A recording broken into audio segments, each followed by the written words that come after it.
வணக்கம் செல்ல குட்டிங்களா. இன்னைக்கு நம்ம பார்க்க போற கதையோட பேர் என்ன தெரியுமா? ரோஜாவும் சிவப்பு காலனியும். ஒரு காலத்துல ஒருத்தர் செருப்பு தச்சுட்டு இருந்தாரு. அவரோட பேர் என்ன தெரியுமா? பீட்டர். அவரோட வேலை என்னன்னா ரொம்ப அழகான காலணிகளை செய்யறது தான் அவரோட வேலை. அவருக்கு ஒரு அழகான பொண்ணு இருந்தா. அவளோட பேரு தான் ரோஜா. இவங்க வாழ்க்கை ரொம்ப அழகா போயிட்டு இருந்தது. அப்படி ஒரு நாள் திடீர்னு அந்த பீட்டருக்கு உடம்பு சரியாம போயிருச்சு. டாக்டர் பீட்டர் கிட்ட, இனிமே நீங்க ரொம்ப கடினமான வேலையெல்லாம் செய்யக்கூடாது, இனிமே நீங்க ரெஸ்ட் எடுக்கணும் அப்படின்னு சொன்னாரு. ஆனா நம்ம பீட்டருக்கு தினசரி என்னடா பண்றது, நம்ம எப்படி சாப்பிட்றது, நம்ம எப்படி நம்ம வாழ்க்கையை கொண்டு போறதுன்னு நினைச்சு ரொம்ப கவலையா இருந்தது. ரோஜா தான் அவங்க அப்பாவுக்கு சாப்பாடு ஊட்டி விட்டு ரொம்ப நல்லா கவனிச்சுக்கிட்டு வந்தா. ரோஜாவுக்கு ரொம்ப அழகான காலணிகளை டெய்லியும் அவ காலில் போட்டுக்கிறது ரொம்ப பிடிக்கும். ஆனா இப்ப அவளோட அப்பாவுக்கு உடம்பு சரியில்லை, அதனால அவளால காலணிகளை போட முடியல.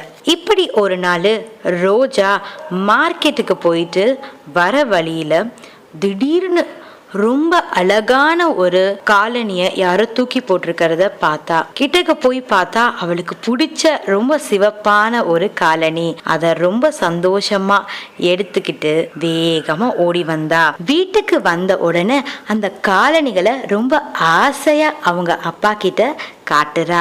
ஆனா அவங்க அப்பா ரொம்ப கோவமா, இத யாரோ கீழே போட்டிருக்காங்க, ரோட்ல கீழே கிடக்கிறதெல்லாம் நம்ம எடுக்க கூடாது அப்படின்னு ரொம்ப கோவமா பேசிடுறாரு. ஆனா நம்ம ரோஜா எதையும் கண்டுக்கிற மாதிரி தெரியல. எனக்கு இதுதான் பிடிச்சிருக்கு அப்படின்னு அடம் பிடிச்சிட்டு வீட்டுக்கு வெளியே ஒரு இடத்துல அதை வச்சுட்டு எங்க போனாலும் அந்த சிவப்பு காலணிகளை தான் காலில் போட்டுட்டு தான் போக ஆரம்பிச்சா. அப்புறம் ஒரு நாள் அவங்க அப்பா உடம்பு சரியாம இறந்து போயிடுறாரு. ரோஜாவுக்கு ரொம்ப கவலை ஆயிருச்சு. இனிமே நமக்குன்னு யாரும் இல்லை அப்படின்னு அவ நினைச்சிட்டு ரொம்ப கவலைப்பட்டுட்டு இருந்தா. ஆனா அவ வழக்கம் போல எங்க போனாலும் அந்த சிவப்பு காலணிகளை போட்டு நடக்க ஆரம்பிச்சா. இதையெல்லாம் ஒரு பாட்டி வீட்டு ஜன்னல் வழியா டெய்லியும் பார்த்துட்டு இருந்தாங்க. அவ ரொம்ப நல்லவ. ஆனா அவளுக்கு குழந்தைகள்லாம் யாரும் கிடையாது. ஆனா நம்ம ரோஜாவும் இப்படி யாரும் இல்ல, அவங்க அப்பாலாம் இறந்துட்டாங்க அப்படின்னு இந்த செய்தியெல்லாம் அவ கேள்விப்பட்டு, சரி நம்ம ரோஜாவை தத்து எடுத்துக்கிட்டா என்ன அப்படின்னு அந்த பாட்டி நினைச்சாங்க. ஒரு நாள் ரோஜாவை கூப்பிட்டு, நான் உன்னை தத்து எடுத்துக்கலான்னு இருக்கேன், ஆனா ஒரே ஒரு கண்டிஷன், அதுக்கு நீ ஒத்துக்கணும் அப்படின்னு சொன்னாங்க. ரோஜாவுக்கும் வேற வழி இல்லை. சரி என்ன அப்படின்னு கேட்டா, நீ இந்த சிவப்பு காலணிகளை இனிமே நீ போடக்கூடாது அப்படின்னு ஒரே ஒரு கண்டிஷன் மட்டும் அந்த பாட்டி சொன்னாங்க. ரோஜாவுக்கு இது பிடிக்கலதான். அவளுக்கு அந்த சிவப்பு காலணிகள் தான் ரொம்ப பிடிச்சிருந்தது. ஆனா அவளுக்கு வேற வழி இல்லை. புதுசா ஒரு வீடு, அவளுக்குன்னு ஒரு பாட்டி, அவளுக்குன்னு ஒரு ரூமு, அவளுக்குன்னு ஒரு பெட்டு, நல்ல சாப்பாடு, இதெல்லாம் அவன் நினைச்சிட்டு இந்த ரெட் ஷூ வேணாம், இல்லைனாலும் பரவாயில்ல அப்படின்னு அவன் நினைச்சிட்டா. பாட்டி அவளை ஸ்கூலுக்கெல்லாம் சேர்த்துட்டாங்க. ரோஜா இப்போ புது ஸ்கூலுக்கெல்லாம் போக ஆரம்பிச்சிட்டா. ஸ்கூலில் அவளுக்குன்னு நிறைய ஃப்ரெண்ட்ஸ் எல்லாம் கிடைக்க ஆரம்பிச்சிட்டாங்க. ரோஜா ரொம்ப கடினமாக உழைக்க ஆரம்பிச்சா. இரவும் பகலும் நல்லா படிக்க ஆரம்பிச்சா. என்னதான் அவள் நல்லா படித்தாலும், என்னதான் அவள் ரொம்ப சந்தோஷமாக இருந்தாலும், அப்பப்போ அவளோட அந்த பழைய சிவப்பு காலணிகளை நினச்சி ரொம்ப வருத்தப்பட்டுக்கிட்டே தான் இருந்தா. காலங்கள் பல கடந்தன, வருஷங்களும் ஆன. ரோஜாவும் பெரிய பொண்ணா மாறிட்டா. அதுவும் ரொம்ப அழகான பெரிய பொண்ணா மாறிட்டா. ஒரு நாள் பாட்டி அவளை கூட்டிட்டு கடை வீதிக்கு போனாங்க. ரோஜா அங்க அவளுக்கு ரொம்ப பிடிச்சமான புதிய ஆடைகள்லாம் வாங்கிக்கிட்டா. நிறைய புதிய புதிய புத்தகங்கள்லாம் அவ வாங்கிக்கிட்டா. அப்புறம் ஒரு காலனி கடைக்கு அவங்க போறாங்க. அங்க அவ பார்த்துக்கிட்டே வரும்போது அவ சின்ன வயசுல போட்ட ஒரு சிவப்பு காலணிகளை பாக்குறா. அது கிட்ட ஓடி போயிட்டு, இது நம்ம சின்ன வயசுல போட்ட அந்த சிவப்பு காலணிகள் மாதிரியே இருக்கே அப்படின்னு நினைச்சிட்டு அதை வாங்கணும்னு ரொம்ப ஆசைப்பட்டா. ஆனா அதோட விலை விலை கொஞ்சம் அதிகம்தான். அதனால பாட்டி என்ன சொன்னாங்க அப்படின்னா, இதை நீ டெய்லியும் ஸ்கூலுக்கும் போட்டுட்டு போக முடியாது, அது மட்டும் இல்ல இது ரொம்ப விலையும் ஜாஸ்தி, அதனால இந்த ஷூ வாங்குற காசுல நம்ம 2 காலணிகளை வாங்கிக்கலாம் அப்படின்னு அந்த பாட்டி சொன்னாங்க. ஆனா ரோஜாவுக்கு ரொம்ப கோபம் வந்துருச்சு.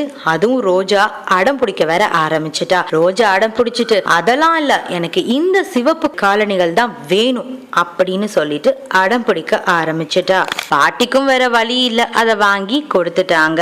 வாங்கி கொடுத்த உடனே நம்ம ரோஜாவுக்கு ரொம்ப சந்தோஷம். வீட்டுக்கு வர வழியெல்லாம் ஒரே பாட்டும் ஆட்டமுமா அவ்வளோ ஜாலியா வீட்டுக்கு வந்துட்டு இருந்தா. ரோஜா டெய்லியும் அந்த சிவப்பு காலணிகளை அணிஞ்சிட்டு தான் ஸ்கூலுக்கு போக ஆரம்பிச்சா. இப்படியே கொஞ்ச நாள் போயிட்டு இருந்துட்டே இருந்தா. திடீர்னு அவளோட ஃப்ரெண்ட்ஸும் அவளுக்கு பாடம் சொல்லித்தர டீச்சர்ஸும் பின்னாடி பேச ஆரம்பிச்சாங்க. இந்த பொண்ணு டெய்லியும் சிவப்பு அந்த ஷூவை போட்டுட்டு தான் வரா அப்படின்னு பின்னாடி பேச ஆரம்பிச்சாங்க.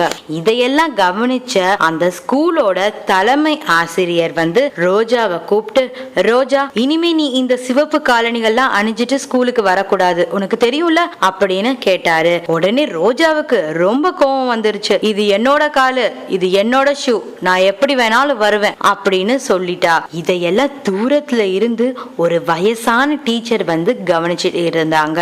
இந்த கேள்வியை கேட்ட உடனே அவங்க கொஞ்சம் அதிர்ச்சியும் ஆயிட்டாங்க. உடனே ரோஜாவை கூப்பிட்டு, இங்க வா அப்படின்னு சொன்னாங்க. ரோஜாவும் வந்தா. வந்த உடனே ரோஜாவை பார்த்து அந்த வயசான டீச்சர், உன்னோட ஷூ ரொம்ப அழகா இருக்கே அப்படின்னு சொன்ன உடனே ரோஜாவுக்கு ஒரே சந்தோஷம். உடனே அந்த வயசான டீச்சர் கீழே குனிஞ்சு அந்த சிவப்பு காலனி கிட்ட ஏதோ ரகசியமா சொன்னாங்க. உடனே அந்த சிவப்பு காலனி குதிக்க ஆரம்பிச்சிருச்சு. உடனே ரோஜாவும் குதிக்க ஆரம்பிச்சா. டான்ஸ் ஆடுற மாதிரியே இருந்தது. அவளோட ஃப்ரெண்ட்ஸ் எல்லாம் ரோஜா கிட்ட போய், ஏய் ரோஜா, இது உனக்கு ஸ்கூல்னு தெரியாதா, இங்க ஆடலாம் கூடாதுன்னு உனக்கு தெரியாதா, ஏன் இப்படி ஆடிக்கிட்டு இருக்க அப்படின்னு சொன்னதும், ஐயோ ப்ளீஸ் என்ன நம்புங்களே, நான் டான்ஸ் ஆடல, இந்த ஷூ தான் என்ன டான்ஸ் ஆட வைக்குது அப்படின்னு சொன்னதும் அவங்க ஃப்ரெண்ட்ஸ் அதை நம்பவே இல்லை. இப்படியே அந்த ஷூ அவளை ஜம்ப் பண்ணி ஸ்கூலை விட்டு வெளியவே கூட்டிட்டு வந்துருச்சு. இப்படியே அவ மார்க்கெட்டுக்கும் ஜம்ப் பண்ணிக்கிட்டே போக ஆரம்பிச்சா. இவ ஜம்ப் பண்ணிக்கிட்டே வரத பார்த்து அந்த மார்க்கெட்ல இருக்கிறவங்க எல்லாம் பார்த்து சிரிக்க ஆரம்பிச்சிட்டாங்க. போறவங்க வரவங்க எல்லாம் இவளை பார்த்து கிண்டல் பண்ண ஆரம்பிச்சிட்டாங்க.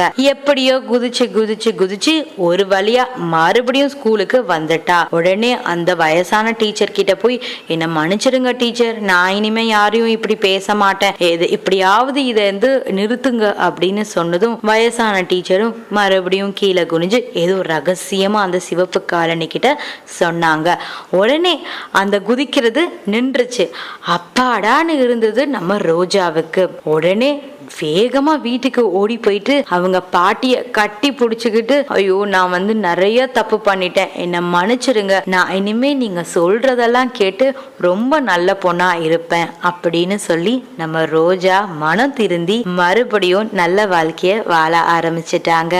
என்ன குட்டி சுட்டீஸ், இன்னைக்கு நான் சொன்ன கதை உங்களுக்கு ரொம்ப பிடிச்சிருக்குன்னு நினைக்கிறேன்.